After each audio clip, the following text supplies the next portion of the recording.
Support comes from the Missouri Forest Products Association, saluting Earth Day on April 22nd with an ongoing commitment to help offset carbon emissions with sustainable harvesting of Missouri forests. Details at choosewood.com. This is St. Louis on the Air from St. Louis Public Radio. I'm Elaine Cha. Because of what we eat and how we get our food, outbreaks of foodborne disease are a common occurrence in the U.S. Salmonella sits among the top germs that sicken people, to the order of 1.35 million a year. For most, infection means being laid up with stomach flu-like symptoms. For others, though, it's bad enough to land them in a hospital, and about 420 people die each year because of Salmonella. In partnership with Harvest Public Media, STLPR economic development reporter Eric Schmid is tackling this topic. His reporting looks into research led by University of Missouri scientists who are working to develop better tools for Salmonella detection. He joins us today to tell us more about that story. Eric, welcome back to the show. Hey, Elaine, thanks for having me. How is it that most people are infected with Salmonella? What foods are they consuming? Yeah, so it can come from a lot of different places. If you look at the website, there are the CDC website, that is, they track or they will investigate various different foods. Chicken is one of the top ones, and that's just because chickens can have a lot of it, they can have a little of it, and this it extends to those big processing plants or even backyard chickens as well. Mm-hmm. Now, let's talk about the current process for testing for Salmonella. Eric, how long does it take for Salmonella to be identified, and then what happens once it's confirmed? Mm-hmm.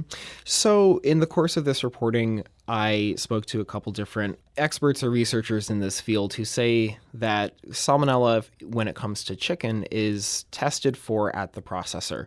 So the processor, every however many packages of chicken are produced, they'll have a sample product that is sent off to a lab, and then that lab will run a test based on microbiology, and then the result will come back.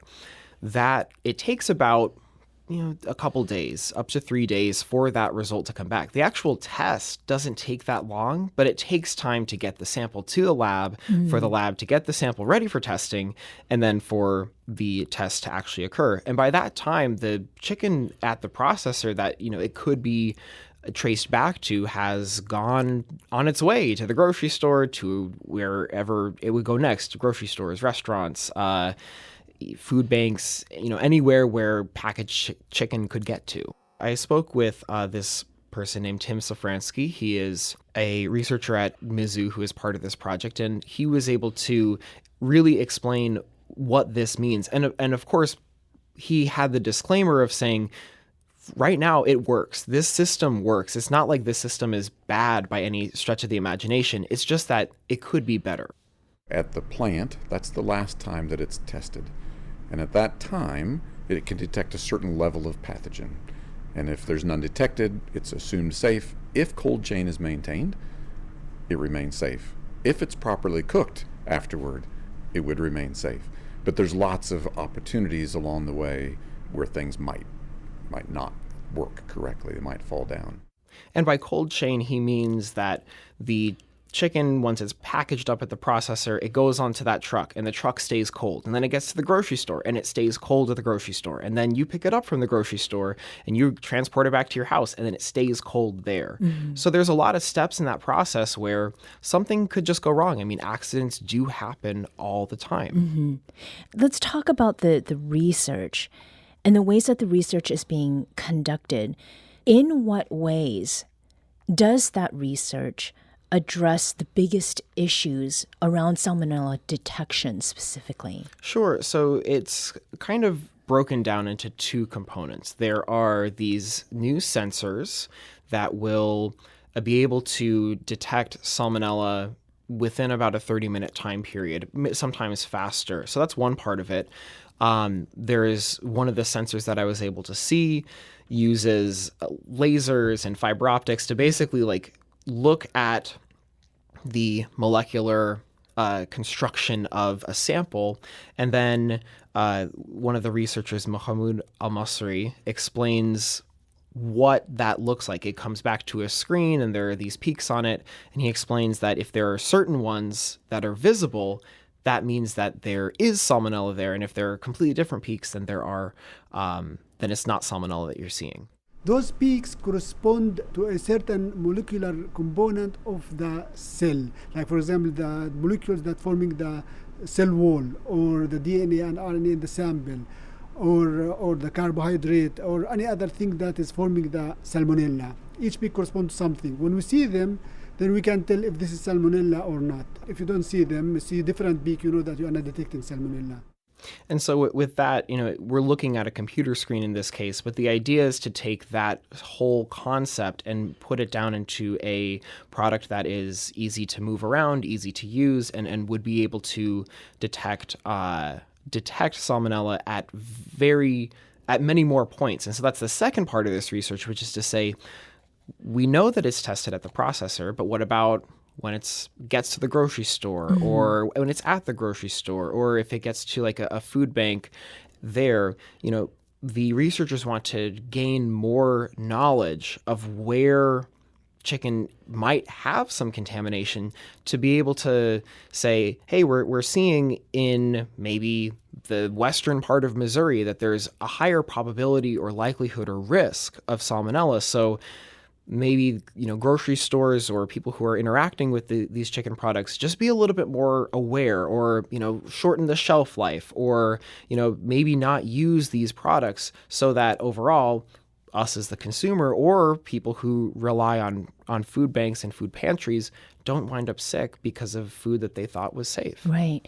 And there's more than one type of salmonella bacteria, a whole range of them. Yeah. And I think I had also read that raw flour and cookie dough, I think in the last year, was a culprit of being something that people were eating that was making them sick. But this is not just about salmonella, right? No. Yeah, so it starts with salmonella, but the principles that these researchers are using to develop these different sensors, and the one that I described before, that's just one. They have a couple others that they're working on as well. The principles are just to detect specific bacteria. So Listeria, Staph, those are other foodborne pathogens that the researchers could recalibrate these machines to be able to detect. Kantha Chennaya explained that really well when I was visiting Mizzou. Name it any pathogen, we can apply this principle and concept, and we can extend, the scope of this technology to other pathogens, assuring the safety.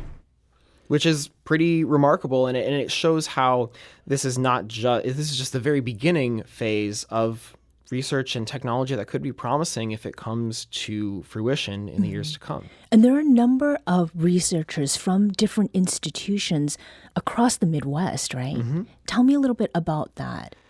This research is being led by researchers from the University of Missouri, but they have collaborators at University of Missouri St. Louis. There's a researcher there who's very adept at supply chain analytics, so he's able to build this idea of where to place the sensors, or the possibility of where they should go. There's also help from the university, from Notre Dame, from Lincoln University, Auburn University, and what this enables is to leverage knowledge from a lot of different places.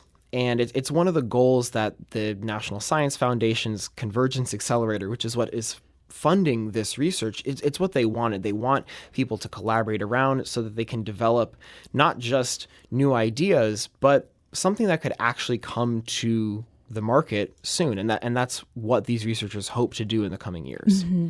Now, we have been talking mostly about those who are in labs, and earlier, as you were describing the cold chain, you also talked about the different places where people are going to be coming in contact with the product, and then those who are going to be consuming it, right? And there are certain populations that are more vulnerable to the risk of foodborne illness. What are those populations, Eric? Yeah, so it's not necessarily surprising, but it is people who have in neighborhoods that are typically lower income, that are majority minority. It just is that those parts of our Food Network don't necessarily have access to super high quality food, and that's just part of the system that is built in. Part of this reporting, I spoke with Carlton Adams, who's the chief operating officer at Operation Food Search, which is based in St. Louis. Basically, what they do, they're a food bank, but they distribute food to all of these food pantries and other agencies in Missouri and Illinois. That eventually that food gets to people who need it the most. And he has a unique view on this because it's, they're not in the business to make money off of groceries. And so he expressed how this type of technology or research would be really beneficial for the work that his organization does. This notion that you don't deserve to have food that is good food because you haven't, didn't get straight A's in capitalism, that's crazy. Right, so we make sure that at every point in the food supply chain, we're doing the best that we can. And so that's exciting for me to have access to that kind of data.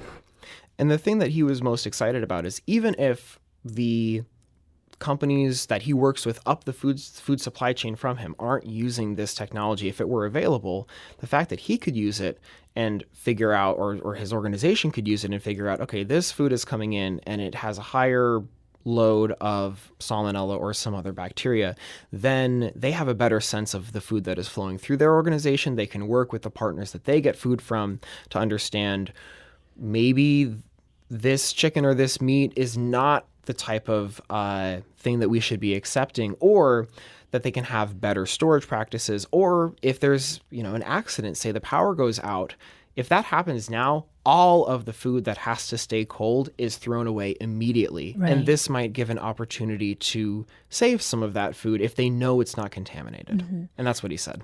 Once these sensors are developed, who'd be paying for them? Yeah, so right now the funding comes from the National Science Foundation. The researchers are submitting another phase for more funding.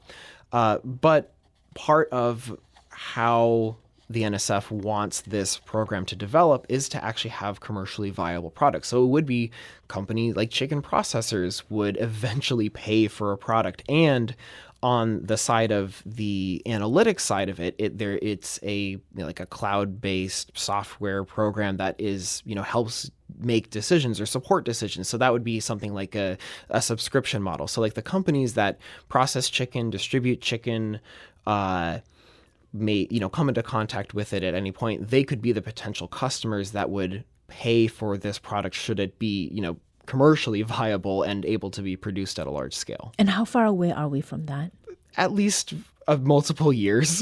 The sensors are very much in a prototype phase, and it will take time to transition them from their current status, where it's a whole bunch of wires connected to different machines in a lab, into a box that you could carry around and is sleek and refined and easy to use. And that process always takes time. And of course, in this case, you want to make sure that you get it right the first time and that there isn't any possibility of there to be false positives or false negatives, because as we've been discussing, this affects people, and it's something that you don't want to be wrong at. Mm-hmm.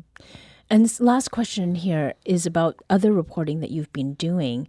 You've also been reporting about Boeing and its proposed $1.8 billion project in St. Louis County. Yeah. The company wants to build new advanced manufacturing space. What's the thrust of your reporting here? Yeah, so in this reporting, we really wanted to examine the request that Boeing is making and how especially the county government is responding, because they're asking for a lot of a sizable amount of tax breaks. In this case, it would be about $155 million over 10 years, and that's only on the new construction should this happen. And what we really wanted to examine is this type of a thing worth it for St. Louis County to consider? And it's also complicated because the county recently voted against a property tax freeze for senior citizens. So there's these dueling ideas of who does the government value more, the big multi-billion-dollar company or the people who live there. And right now, the bill to give Boeing these tax breaks is working its way through the council. There could be a final vote on it as soon as next Tuesday. And so we'll be keeping our eyes on to see what happens. And, if Boeing ends up developing these, the really difficult thing here is that nobody really knows what Boeing wants these facilities for because they might be associated with defense contracts that are highly classified, and you and me wouldn't be able to look at them.